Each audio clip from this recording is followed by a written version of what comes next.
Question says the number of atoms present in 0.05 gram of water is.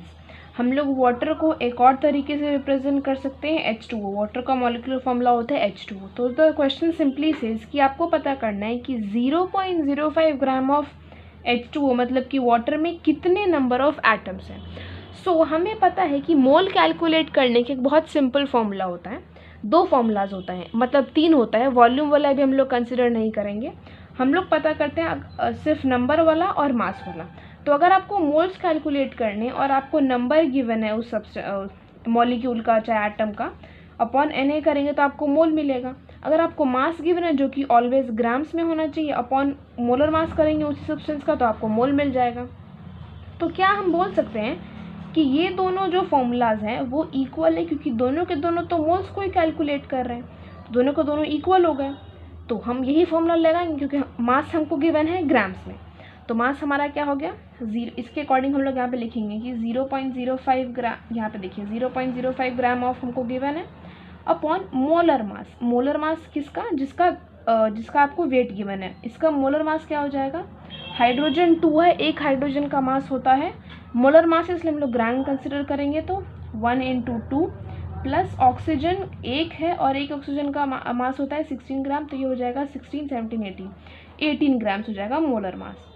Number of entities वो तो हमको पता करना है, इसलिए इसको x ले लेते हैं, अपॉन Na क्या है हमारा, एवोगाड्रो कांस्टेंट। इसका वैल्यू क्या है आपके पास, तो ये इसका वैल्यू होता है 6.022 × 10⁻23।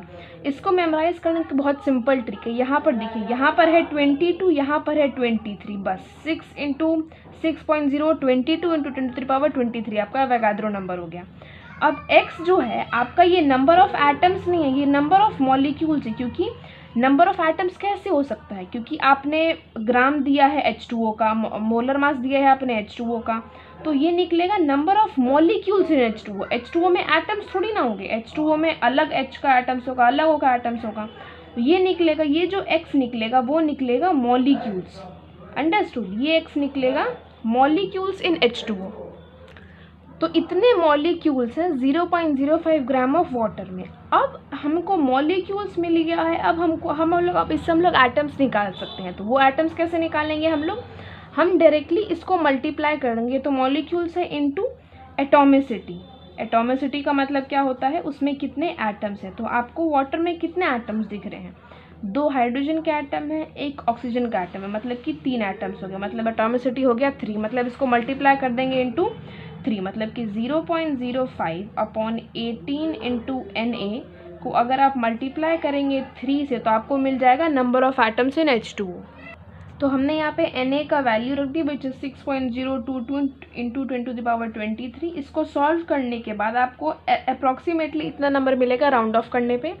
इसको अगर हम लोग स्टैंडर्ड फॉर्म में कर लेंगे तो ये हो जाएगा 5.02 × 10⁻21।